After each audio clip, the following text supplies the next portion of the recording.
Hello, guys. Hello, everybody. So it's two sides today on our YouTube channel. So today with me, the Eddie Chambers. You probably all know them.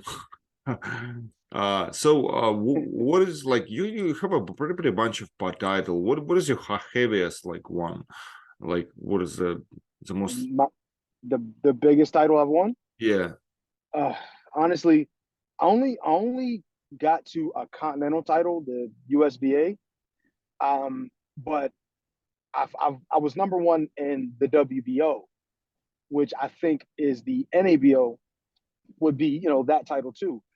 I did get to be ranked high in the IBF, just through. But I think in at this time, it used to be that if you were the number one in, say, the IBF or any of the organizations, you would have that their continental belt or their small title. But they changed it, I think. So the USBA was no longer like, oh, you're number one in the world to the champion who has the title.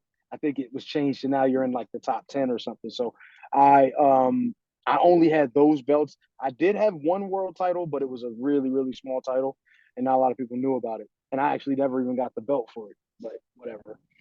It didn't matter. But But the USBA I think was the oh, highest, most prestigious one. Yeah.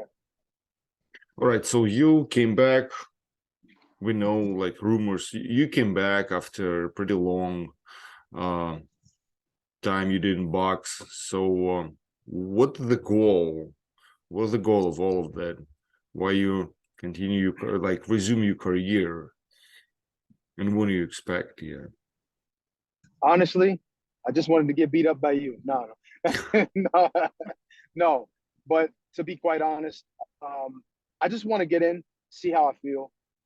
I still have energy. I still have ability. I still can move. I'm not too slow. I hope you can tell them if I am. If I am or Yeah, not. yeah, yeah. Your But nickname was Fast, right? Fast Eddie what Chambers. Yeah. was? You see how you said was? No, No, but I you said, still. oh, it's still okay, cool, cool. So I still got the S in my name. It's not Fat Eddie, it's Fast Eddie. Okay, don't forget. But anyway, but no, it's really just to see, at this age, can I still perform at a high level? It's sparring is so different than an actual fight. I mean, I don't say so different, but it's there's more into a fight. There's more nerves, there's more pressure, there's more everything. So um, even in smaller fights, there's nerves and stuff like that. I want to see if I can still perform at a high level. Even in a small time fight. When I say at a high level, I mean still able to hit my spots, throw the shots that I want to throw at the time I want to throw them, land the shots, defend, see things happen before they do, like I've always done in the past, defensively.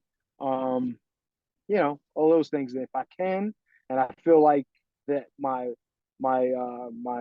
performance and my skill level is still high, then yeah, I want to continue to pursue it to get possibly to a title. If it happens, it happens. It's not impossible.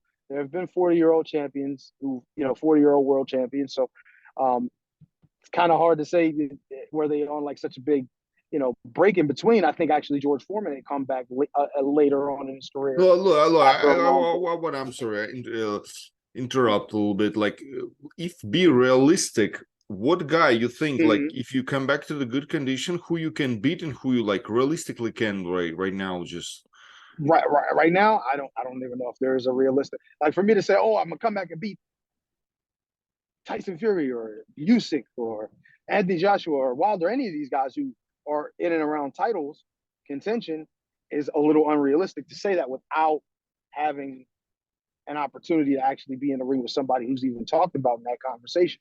So no, I mean, and honestly, I don't even know if I'm planning on campaigning completely all the way up in the heavyweight division. They still have Bridgerweight now for the BC that they're doing.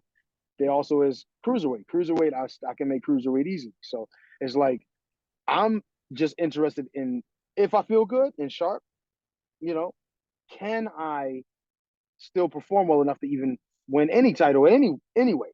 And I just want to see if that's possible. I'm an extremely realistic person, you know that, and for the most part, I honestly don't know. I mean, I've had sparring sessions like we've sparred. I sparred with with you and with Vlad, and I've sparred with a few other guys in around the area, just to kind of, see where I'm at. And you guys are obviously, in the primes of your careers and still have a lot left to do in your careers. And if I can compete with you guys, then that's a good barometer to say, okay, well, at least in the gym, I'm able to keep up, kind of, not totally, but to see if, once I carry it into a fight, because even fighting, you could fight a guy who's a real low level guy and give you trouble. You know what I mean? Just based on his style and the fact that he's been in the ring a lot. Because I haven't. I've been out since almost 6 years, or no, I mean almost 7 years. So it's hard to say, where I'll end up. But the goal is to, if everything works, there's no one guy in particular that I see that I can pick up on. Really, it's just give me an opportunity and let me see what I can do with any guy in particular. Look, I will like compared to fighting like right now, you come back to heavyweight division and back to that time when you was like in the top in heavyweight division, a fight against Povetkin, Klitschko, Yeah. yeah, Sam Trinkle. Peter, Yeah. any of this like situation general in heavyweight changed or it's still the same? Like I it looked I the same, not honestly, still the same, look the same. right, look the same. Right. I mean, honestly, does it look the same? I mean, it kind of, in a sense. I mean, there were giants men when I was, doing my thing, and obviously Vladimir and Vitaly was pretty much running the division at that time. But yeah, there's still. I mean, the big guys are still there. There's some different guys and different names, but it's still very similar to what I dealt with. Um, Obviously, the heavyweight champion's a different person now, or different people. And it's funny because Usyk is not a giant. Usyk is about 6'3". He's a tall guy, Yeah, six athletic, three, really. 6'3". Yeah, It's not a giant at athletic. all. Yeah. No, exactly. You're bigger. You know what I mean? Which that's not saying a lot. You still are a big guy. You guys are big guys, but not in the current division. Most people are looking like, oh, you have to be like 6'7" or 6'8" in order to be, you know what I mean? Like thought of as a real contender. But then Usyk kind of puts it back in perspective. It's like, listen, as long as you're a good, talented guy, you have a shot. No, like it looks And like he say like but like he's a phenomenon. Like he's saying like weight is probably do not matter or do not matter too much, because but right, from the other side we look on the Tyson Fury, like your coach as well, James Ali Bashir 6'9", said like if he would not be 6'9", probably we'll never heard about him. If possibly, you, yeah, so possibly. like But then there's things like this though. I want to, if he's 6'4", 6'3", not 6'9", maybe he's better coordinated. Maybe he's faster. Maybe he's sharper. Maybe he moves easier. Maybe his weight is lower, so he's harder to catch. There's so many different things that can be utilized. I mean, it can be said about a guy. Oh well, he's only six. He's only good because he's 6'9". Well, I think he's also good because he understands how to use that height. You know what I'm saying? Your strengths are different than his. Your pace, your activity, the fact that you're learning a lot from Mr. Bashir is really starting to strengthen your ability. You don't have to be the biggest puncher to be the most effective. You understand what I'm saying? You don't have to be the fastest or the most athletic to be effective. I think with Tyson, he has the size, he has the ability, he has a lot of things on his side. You know what I mean? And that I think is all those things, a culmination of all those things is what makes him a champion. You know what I mean? If he was 6'4", 6'3", maybe he wouldn't be. Maybe there'd be somebody, maybe he wouldn't have been able to beat Klitschko, yeah. but maybe he would have. It all depends. When you look at Usyk, he makes you think like, you know, you don't have to be super duper tall in order to be effective, right? Yeah. You can even look Um, at me. like I'll come back like about the Vladimir Klitschko era. Like everybody call it boring. Do you think it's was kind of boring when only one heavyweight was champion for a long time? I mean, only one actor in the show. You're right, basically. Well, you know what I call it? I call it dominance. That's what I call it. I call it one guy being better than the rest.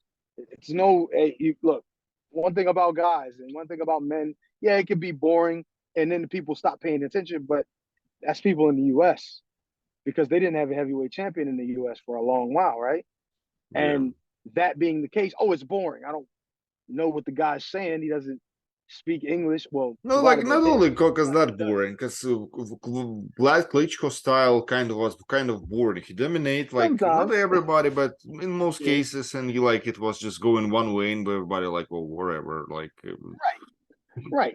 I agree. But as you've seen though, when he fought Anthony Joshua, now that was at the end of his career, and I think if he would have fought Joshua in his prime, I think he wins the fight, pretty comfortably. But at the same time, if there was a guy that size and able to challenge him athletically as well as skill wise, then we would have had more exciting fights from Vladimir Klitschko.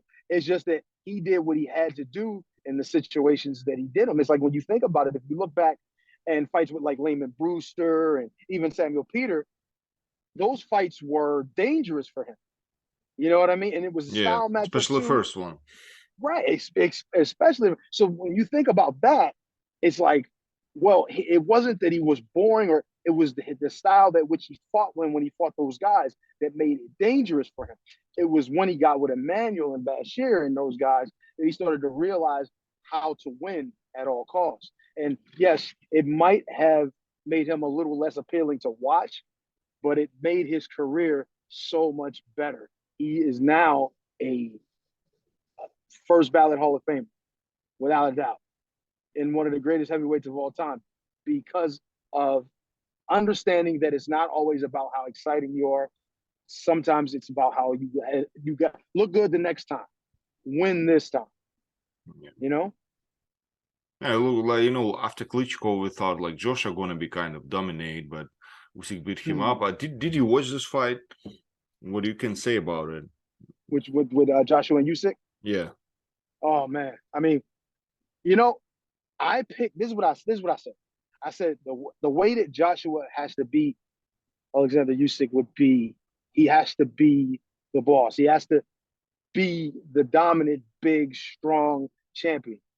I would say do not try to win a boxing match with Usyk because that's just not going to work for him because he's not the greatest boxer anyway. He's not a bad fighter. He's not a bad skilled fighter, Joshua. But why would he try to match skills with a guy who's that's his game?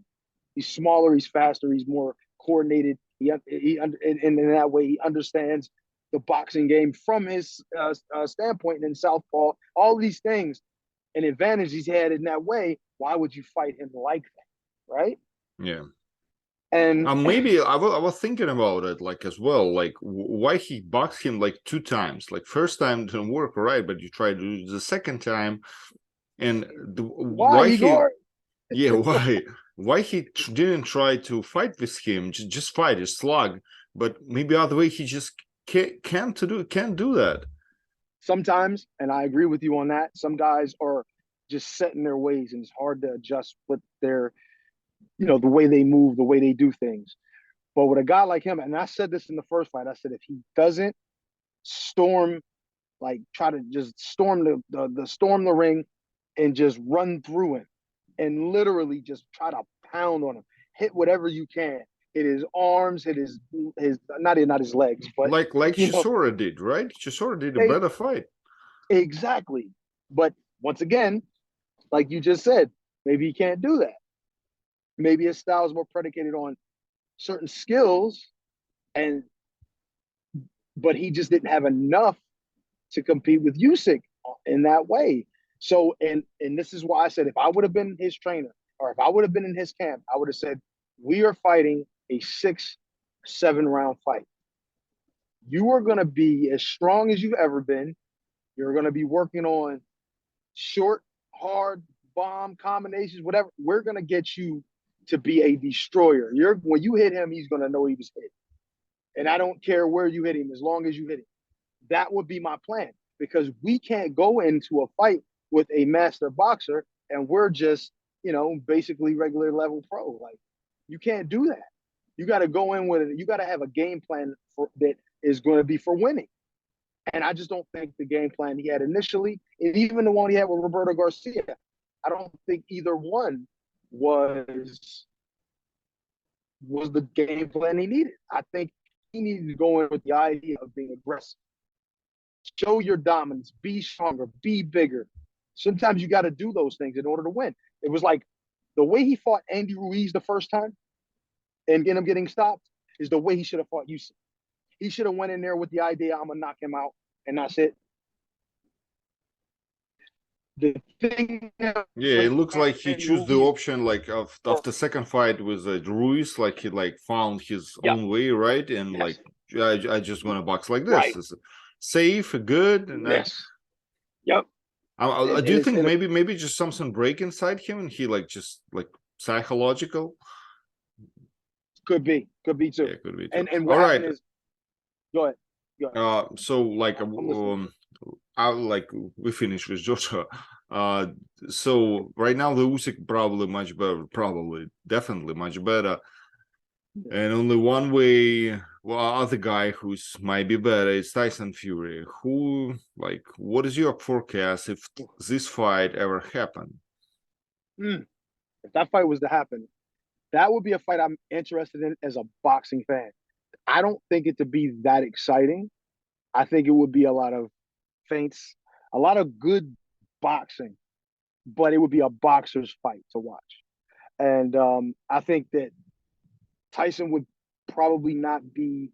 He's not going to try to combat Usyk's style by being like smaller and faster, trying to do that because once again, it's unnecessary for him to try to be another guy. Yes, Tyson is a good, talented boxer at range, and yes, he is going to be a very difficult person to fight. He's been doing it his whole life. It's not been something that he took up late. Um, he's been pretty good boxer early on, even as an amateur, and gotten better as a pro. His work ethic is great. One of the hardest guys I've ever been around working wise, and I think that he would have to not necessarily. I wouldn't want him to be 280 pounds or over crazy big and then try to just walk Usyk down, especially early. I would think though he still needs to be in the higher 200s, like around 250, 255 to 260 range, so that he can be mobile and that he can utilize his range a little bit better, but at the same time still be very heavy and strong and difficult to deal with if things go south on the boxing end. You understand what I'm saying? So if I'm a Fury supporter, I'm gonna say, hey, I need you to come in around this weight because I want you to be able to move, but I want you to be able to also utilize your size when need be. You understand what I'm saying? Your size and weight. And if I was a Usyk supporter, I would say for him to come in comfortable, not to stress one way or the other, trying to combat size. I would say come in comfortable, come in with the game plan similar to maybe what you had with Joshua, but expect there's going to be more range, there's going to be more speed, more athleticism on the other end, and it's going to be a higher boxing IQ. So some of the basic things he might have done comfortably with Anthony Joshua won't be as easy with Tyson. It's going to be very difficult. So he's going to have to figure out a certain game plan. The good thing for him is he's southpaw, and there's certain difficulties that he's going to pose as just from being a southpaw in general. The problem though is that Tyson is comfortable switching from stance to stance, so then it becomes like, how do you combat that? You know what I mean? So, like I said, if I'm a Usyk supporter, I'm going to keep my pace high and busy, and I'm going to make sure that Tyson, he sees a lot of feints, and I'm going to stay a lot lower than probably he normally would stay. That's me because I want him to reach down. Yeah, like I you want him to small, be smaller, be right? small, right? But utilize your advantage. Utilize your advantages of being small, but even make them even more of an advantage. You know what I'm saying? And then on top of that, you're still not a short guy or a small guy. So you still got range. You got good, long, pretty decent length But look, arms. we're So saying that's actually the right things, right? Against Fury, but like But when Right. the guy fought against the other guy who Fury beat 3 times, Deontay Wilder, I think nothing Yeah. of this works. Like you can like True. make the plans and bam That's true. from the That's right true. right hand and everything That's very done. true. That's Like true. remember That's Luis true. Ortiz like beating him up, and then Easy. bam, One that's it. shot. Everything Bang. one shot. So Uh, the yeah, good thing like about the good thing about this fight with Tyson and Usyk is that neither guy really possesses that eraser like that. So those two guys with each other, yes, they will be able to work their game plans and see what happens in the course of a fight because more it'll be from accumulation than one shot. But with Wilder, yes, with Wilder you can plan all day yeah, long and and it all can do not work. So look, let's come back to your career. What is your toughest victory? Like, what do you think? the hardest victory I've had, the one I've Uh, won, the tough or the toughest fight in general. It's the hardest no, fight up I've to had. you. Um, Victory, no victory. We need your victory. the hardest win. That's a good question. I'm trying to think the hardest win because I've had fights that I've won, and they were lower level fights. Like I was on my way up, and a lot of my fights, a lot of them felt hard, and it was because I was always overtraining. I was always putting my body through things that No, um, like maybe you fought against like three good punchers. Povetkin, all right, yeah. St. Oh, Peter. Like who was the toughest one? Like like I toughest think you the won toughest. your fight against Povetkin, but like I mean, who like had a Yeah. harder punch, heavier? Who's more sharp? Of the puncher, the hardest puncher I've ever been in a ring with is going to surprise you. Is probably Shannon Briggs. Hardest puncher. He's hit me the hardest. I don't know if he's the hardest puncher. Maybe punch for punch, maybe somebody else punch harder. I don't know. But the hardest punches I've felt in the ring But it's was from him. sparring, doesn't count, right? It doesn't. But when you say if, and I fought Vladimir, I fought St. Peter, I fought Calvin Brock, a lot of guys who were good, really good punchers. And me getting punched by him in the gym, I said he's the hardest. So that's a big thing. But as far as the hardest win that I've had would have to be. Damn, that is a great question, New York. The hardest win, it would probably be. I can't even say it was San Peter because I felt like I felt pretty comfortable in that fight. I don't really think I've really struggled, and I'm trying to think of all the fights I had at a high level.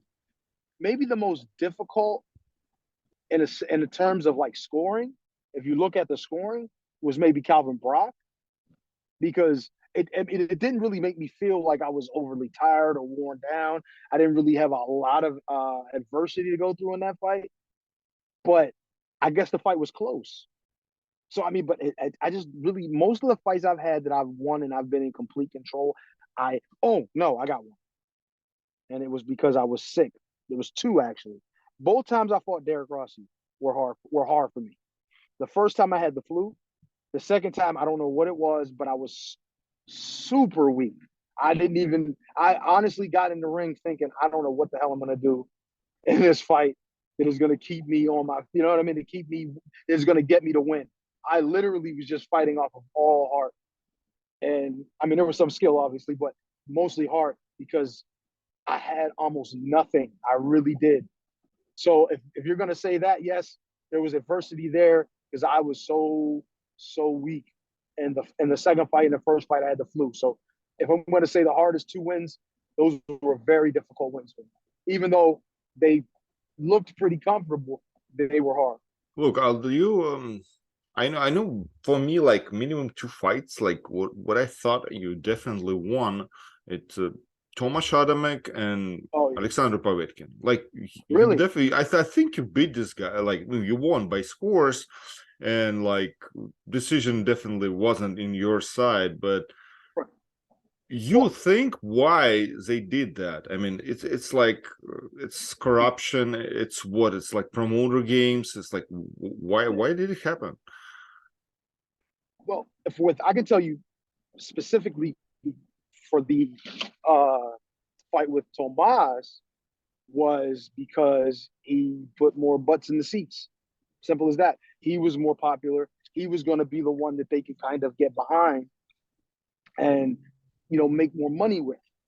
I am the better fighter, clearly. I can beat him, obviously, and I'm not going to be disrespectful, but if I say put my hand behind my back, if I won that fight, then that's basically what happened. But I still beat him, I still felt like I won. But I understand the business and I understand the game. I understand that putting Eddie Chambers on, in a fight with a Klitschko, another Klitschko, or putting me in another fight or in another big fight, even if I was to win, we'll get them a little bit of money, but it's not going to be the same as if they were able to do it with Tomas. You understand what I'm saying? So regardless of how good I looked and how much I, whether and I felt great in that camp, by the way. It was one of my favorite camps I've ever had. But I just didn't have enough of what the people wanted to see, and I wasn't popular enough. So, main events had to make a decision. They had both of us, and they said, okay, well, Tomas is going to win this fight. Now, I'm not trying to say that I'm not going to point the finger and say, yeah, it's their fault. They made him win and paid the judges. I'm not going to say that. I'm just going to say that the decision was made based on what their future was. He was their future at the time. And they looked at me as just utilizing my name as a stepping stone for him. That was just what it was. As far as for Povetkin, I was fighting in Germany and in Berlin. I knew the only way I was going to win this fight was if I completely just ransacked him, just destroyed him, beat him from pillar to post. And from us looking at what he looked like in his fights previous, we didn't think that would be out of the question. We felt that I was good enough to beat him, pretty comfortably. But when the training camp doesn't go as planned, and you don't train as hard as you train to do, it turns out that you have what you have on that night. And if that's not and what I had that night wasn't going to beat Povetkin the way I needed to beat him. And even if I had, the decision wasn't going to go my way anyway. You know what I mean? And that's the perks of being in a favorable situation as he was.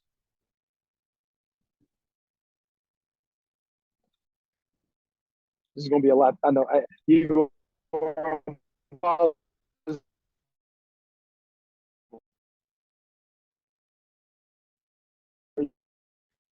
Are you muted?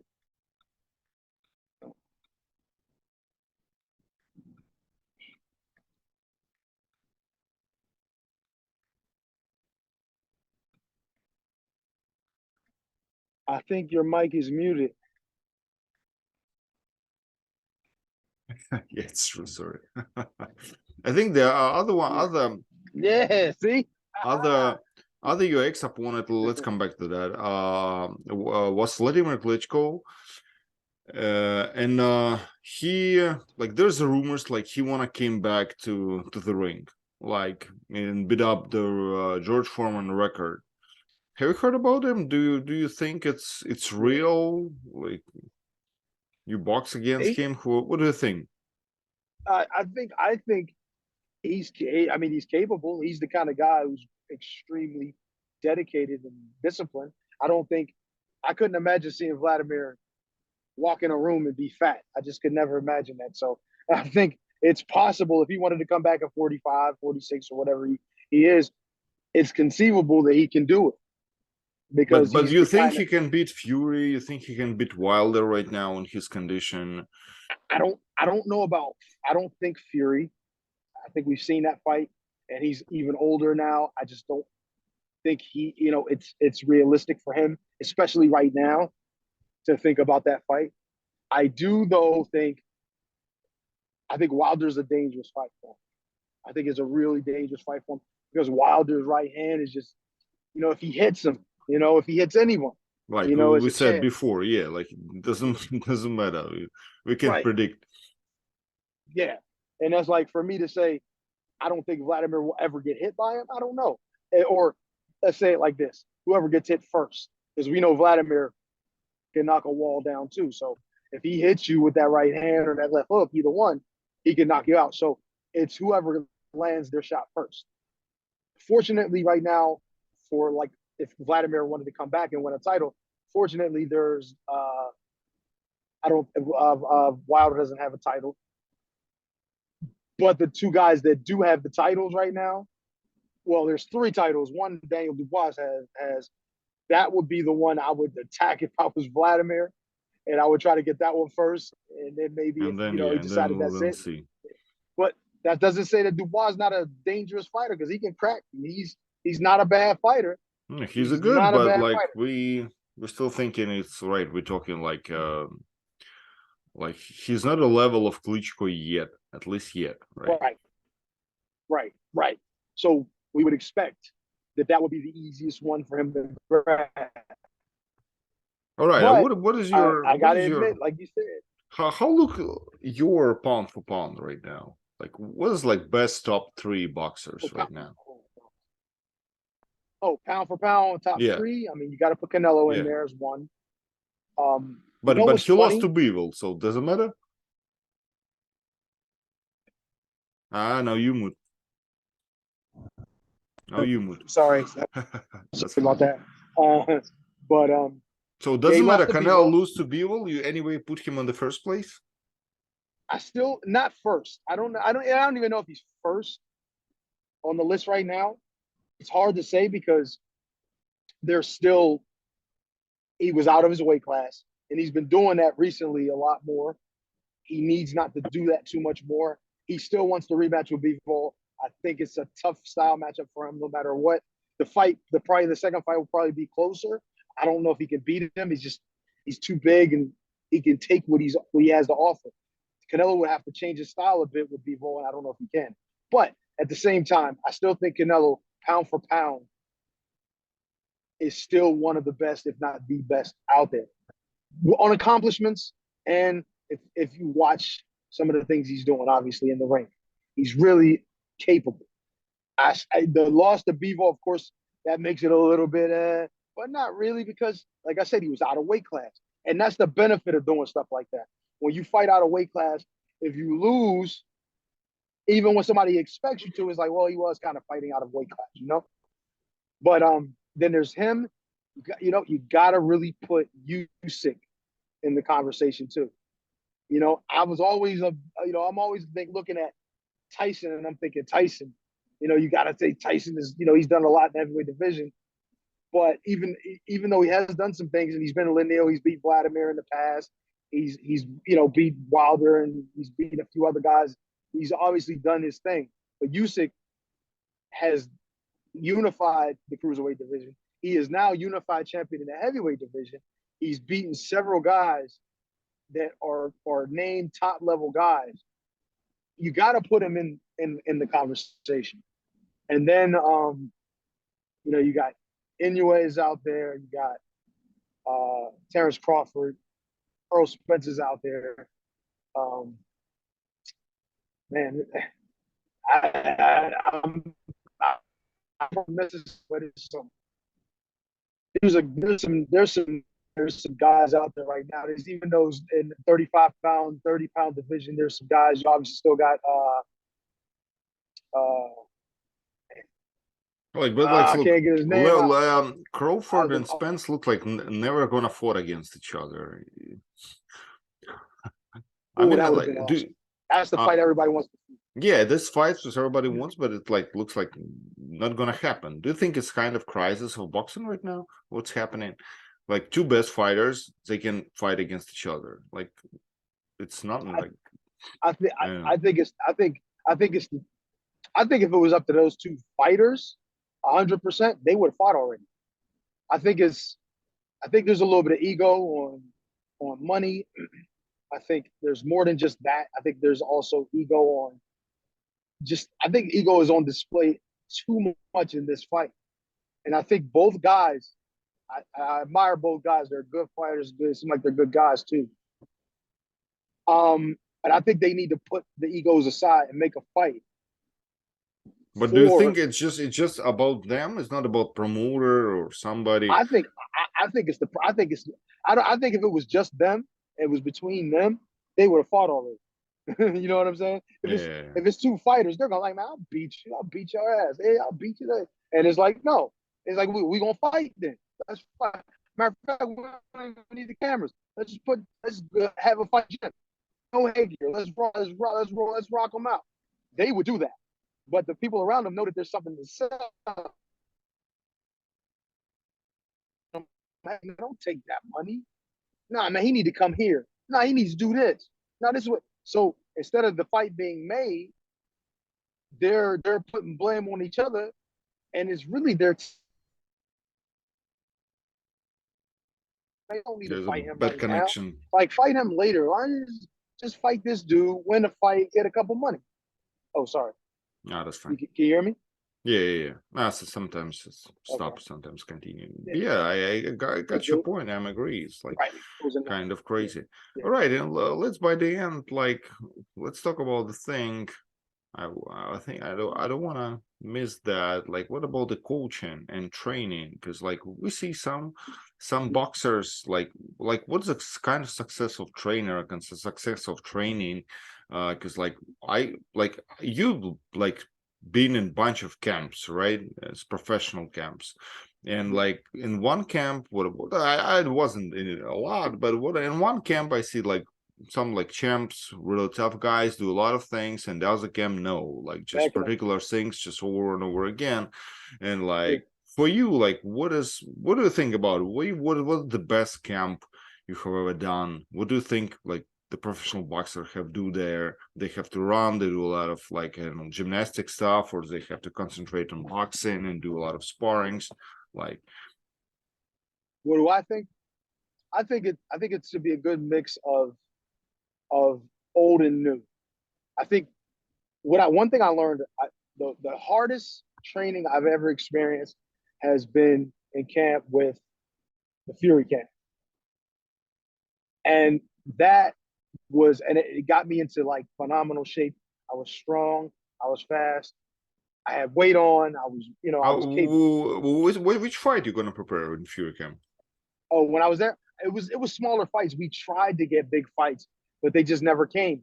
You know, the internet started picking What up too much. what year it was? It was 2014, All right. and I had gained a lot of muscle and a lot of strength and I still had my How you get there? speed. Or Or how it's did I? not a Oh, secret. It's say not it a again. secret. How you get there if you're not a secret? Oh, you mean how did I get like I was when I was there? How No, did I get yeah. like that? How you get into the training camps? They offer you to Oh yeah, came? yeah. No, Oh, no, no. They called me and I talked to Peter because the first time that I met with Peter and Tyson was for he was getting ready to fight David Haye.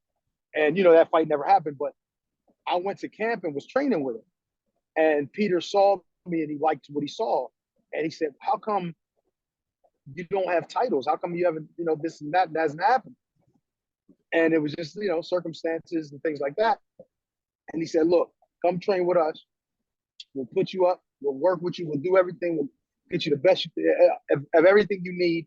And then we're going to see what happens from there. And I said, I accepted because that was the best opportunity I was going to get. And then look, it ended up being the unified lineal champion of the world. Who the first one in how long to beat Vladimir was Tyson. So, I had an opportunity to be there firsthand and I had opportunities to really be something better when I was there, but it just never materialized. You know what I mean? But yeah. It's really upset when you train, you feel you're ready, but you don't have a fight. So, like, what they do there? Why it was so hard? oh my goodness, listen, let me tell you, we would first of all we train three times a day. Now I know a lot of people probably do stuff like that, Well, we didn't but when I was in national team long time ago. We two or did three do like times, three times per day, but we hate it. Like yeah, what I feel like 2 times per day is more like efficient for me, but 3 days I don't know why. Little three, what I felt like you training every day, like you don't stop. right. Like And honestly, when I was there, oh my gosh, I thought that they're heavyweights, and most heavyweight camps I've been to, not gonna say any names, most heavyweight camps that I've been to have not worked hard, in my opinion. I'm used to working like lighter weight guys, so I always worked hard. Like my father always had us work hard. So when I got to this camp, I was like, man, I'm gonna run these guys into the ground. Just, my ego thinking I train hard when I train. Man, I didn't know training. I did not know training until I got there.